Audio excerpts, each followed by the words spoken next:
Olá a todos, sou Armando Álvares Garcia Júnior, professor de Direito Internacional Público na Universidade Internacional de La Rioja, em Espanha.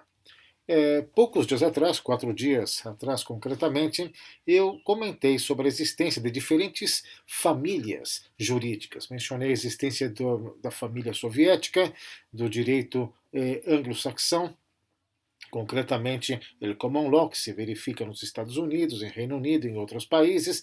Mencionei a existência do direito islâmico e mencionei também, entre outros, porque havia comentado a existência de um direito africano, especificamente, no direito asiático, mencionei, realizei uma pequena introdução do direito hindu. Né? Pois bem, o direito hindu está constituído fundamentalmente por regras do direito bramânico, que se aplica concretamente às pessoas que professam a religião hinduísta, mas também está constituída, em menor proporção, por regras do direito islâmico.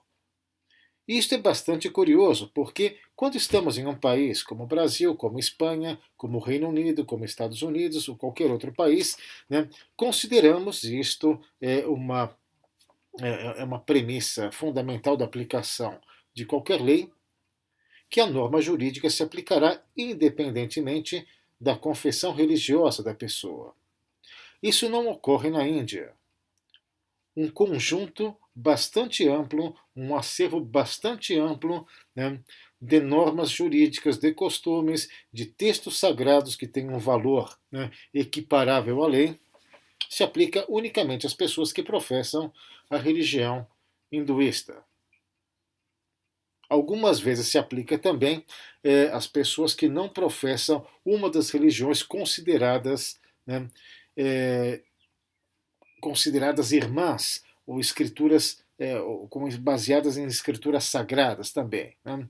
Como é o caso dos jains, por exemplo, são aquelas pessoas, não sei se alguém já teve a oportunidade de verificar, aquelas pessoas que utilizam um pequeno véu, né, no rosto e que vão caminhando pelas ruas com uma vassoura, né, e vão limpando o chão para evitar pisar sobre alguma criatura vivente, ainda que fosse um verme, um inseto, etc., porque consideram que todas as criaturas do mundo, né, merecem respeito e merecem viver. Né? Pois bem, algumas vezes isso também se aplica ao direito hindu para elas. Mas o que eu estava comentando é que uma proporção bastante significativa de pessoas que residem em Índia é muçulmana.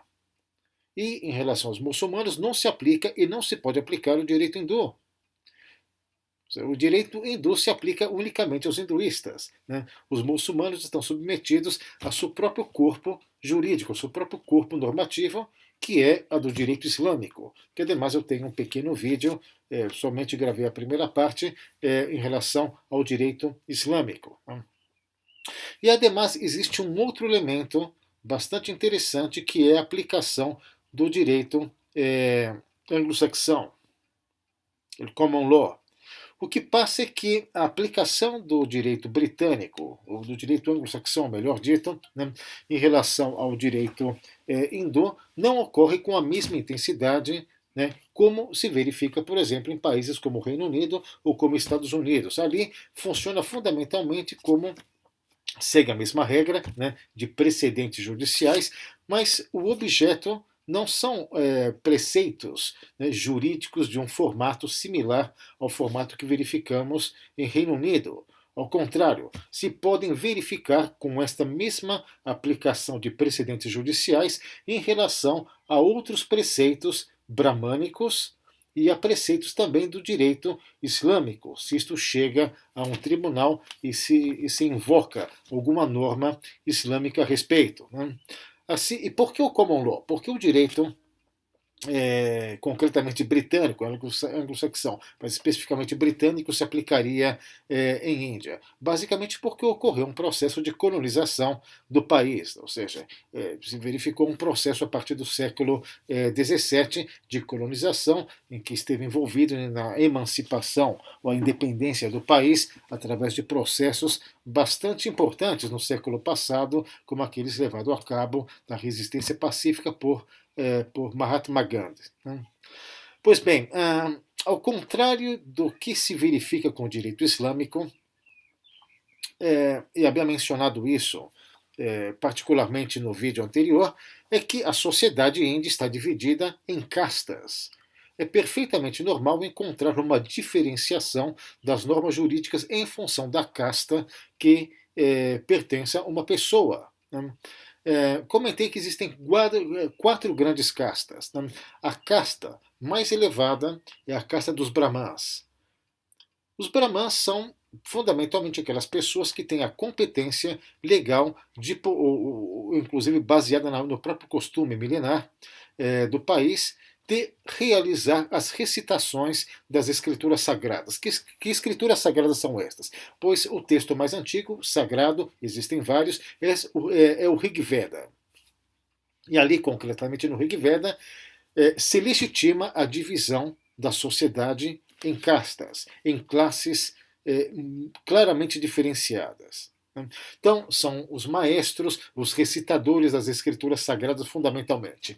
Logo abaixo dos Brahmans, temos os Kshatriyas. Os Kshatriyas constituem aquele grupo em que fundamentalmente estão os nobres, né? Especialmente não na atualidade, mas na Índia tradicional, na Índia antiga, existia concretamente a figura dos nobres, dos membros nobiliárquicos dentro do país, algo que já não existe mais. Também estão constituídos fundamentalmente pelos políticos e também pelos militares. Logo depois, Brahmans, Kshatriyas, temos os Vaishyas.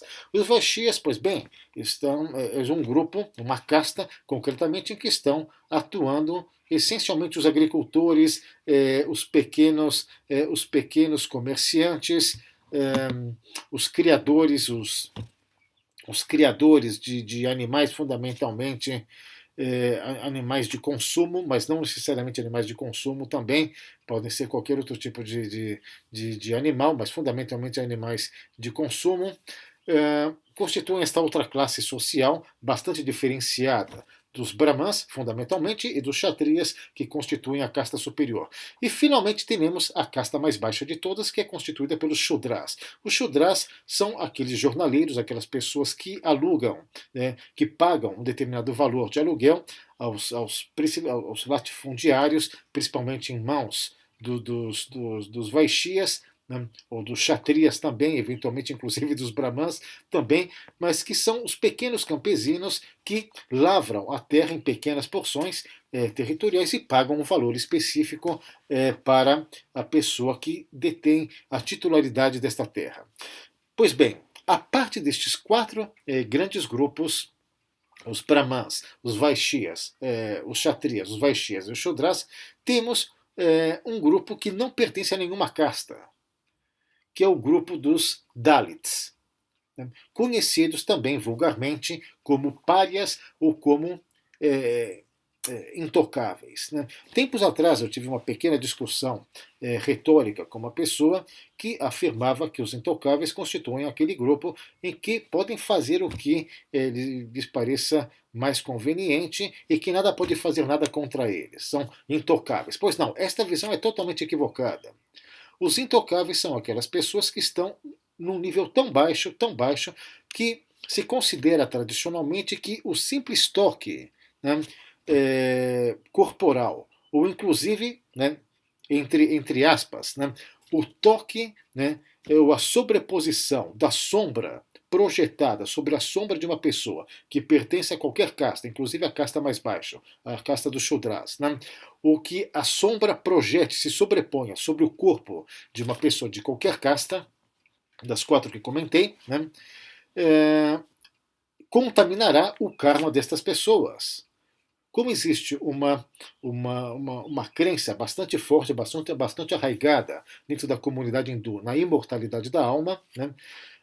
Se procura preservar de todas as maneiras possíveis, a preservação do próprio karma.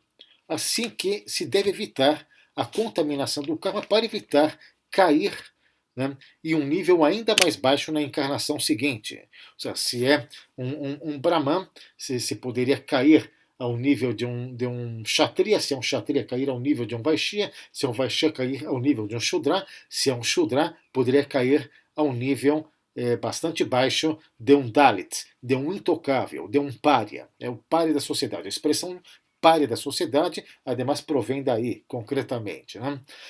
São considerados impuros, né, dentro da história de criação do universo por parte do hinduísmo. Se considera que não pertencem a nenhuma parte do corpo do grande criador do universo e que simplesmente surgiram a partir, né, da poeira levantada, né, pelos passos do grande criador do universo. Assim que, né, se ocorre o contato físico ou o contato da sombra de um Dalit, de um intocável, ao corpo ou à própria sombra de outra pessoa, esta pessoa contaminaria seu karma e a única maneira de voltar, né, a ter o karma que merece, segundo a crença por ter pecado na encarnação anterior, seria mediante a realização de uma cerimônia ritualística de purificação utilizando a água, concretamente, ou seja, uma purificação mediante a água. Né?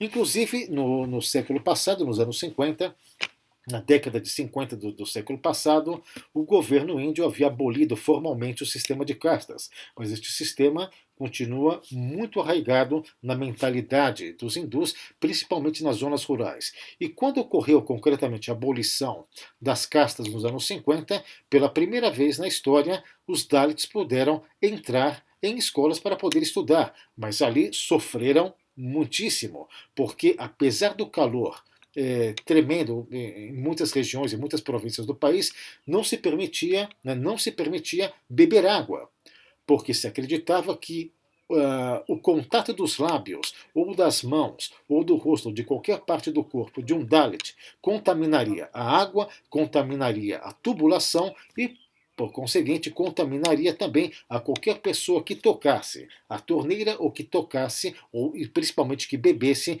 a água que saísse das torneiras. Né, estariam contaminadas. Né? E, portanto, muitas pessoas se recusaram a levar seus filhos, né, e suas filhas às escolas públicas, quando ocorreu a abolição formal do sistema de castas no país, que continua bastante arraigado, especialmente nas zonas rurais. Pois bem, finalizo este pequeno vídeo, darei continuidade ao tema do direito hindu em outra ocasião. Né? Se você gostou deste vídeo, clique no like que aparece aqui embaixo e subscreva-se ao meu canal. Periodicamente estarei subindo novos vídeos comentando temas de direito internacional, relações internacionais, política global e comércio internacional. Muito obrigado a todos e um forte abraço.